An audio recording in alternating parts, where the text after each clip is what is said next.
తాజాగా ఒంగోలులో టీడీపీ జనసేన మధ్య విభేదాలు మరోసారి భగ్గుమన్నాయి.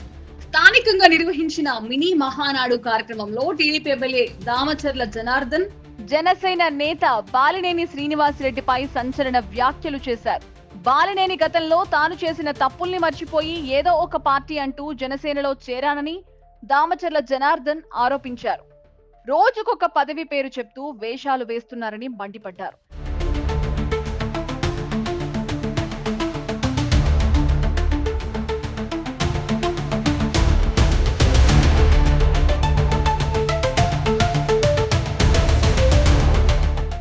గతంలో బాలినేని శ్రీనివాస్ జనసేనలో చేరుతున్నట్లు తెలియగానే దామచర్ల జనార్దన్ పవన్ ని కలిశారు.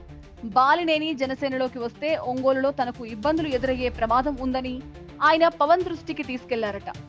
ఈ విషయంలో ఆందోళన వద్దని, ఆ విషయాన్ని తాను చూసుకుంటానని పవన్ దామచర్ల జనార్దన్ కు హామీ ఇచ్చారట. అంతేకాదు, బాలినేనిని విమర్శిస్తే తనని విమర్శించినట్లేనని పవన్ చెప్పారట.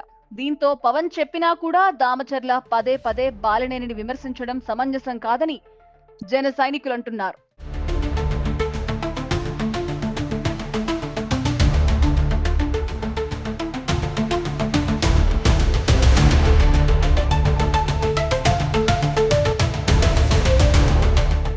వచ్చే ఎన్నికల్లో ఒంగోలు అసెంబ్లీ సీటు బాలినేనికి ఇస్తారనే అభద్రతా భావంలో దామచర్ల ఉన్నారనే వార్తలు ప్రకాశం జిల్లా రాజకీయ వర్గాల్లో వినిపిస్తున్నాయి.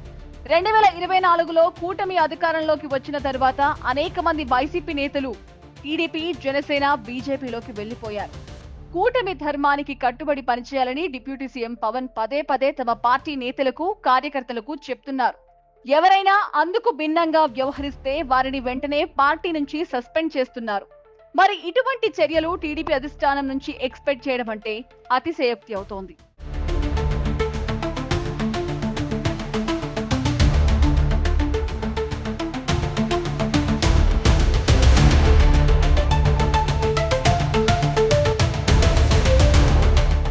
ఏపీలో కూటమి ప్రభుత్వం అధికారంలో ఉండగానే ఇలా ఎమ్మెల్యే స్థాయి నేతలే కూటమి ధర్మాన్ని పాటించకపోవడంపై సర్వత్రా విమర్శలు వెల్లువెత్తుతున్నాయి.